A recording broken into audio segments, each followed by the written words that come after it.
Salam, mən bugün sizlərə yenə direktimə gələn suallardan birini cavablandırmaq istəyirəm. Bir hamilə xanımımız yazır ki, doktor, mənim NIPT testimin cavabında Klinefelter sindromuna şübhə yaranmışdır və mən buna inanımmı və növbəti mərhələdə nə etməliyəm? Və həqiqətən də bu xanım görünür ki, biraz buna etinasız yanaşır, bunun nə qədər doğru olduğunu sorğulayır.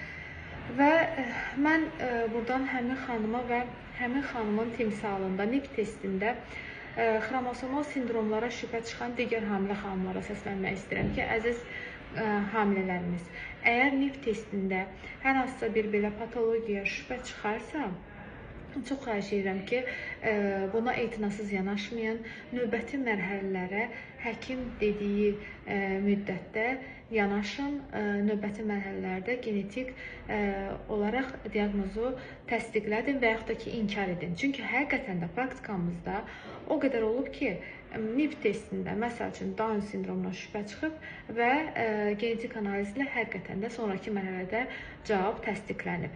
Və yaxud da ki, Klinefelter çıxıb, cavab növbəti mərhələdə həqiqətən də təsdiqlənib. Yəni, NIPT testinin xromosomal patologiyaları ən əsas da Down sindromunu 99% ehtimalla düz çıxartmaq ehtimalı vardır.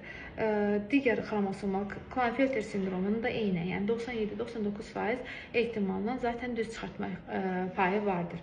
Ona görə də belə mövzulara biraz həssas yanaşmaq lazımdır və etinasız qalmamaq lazımdır.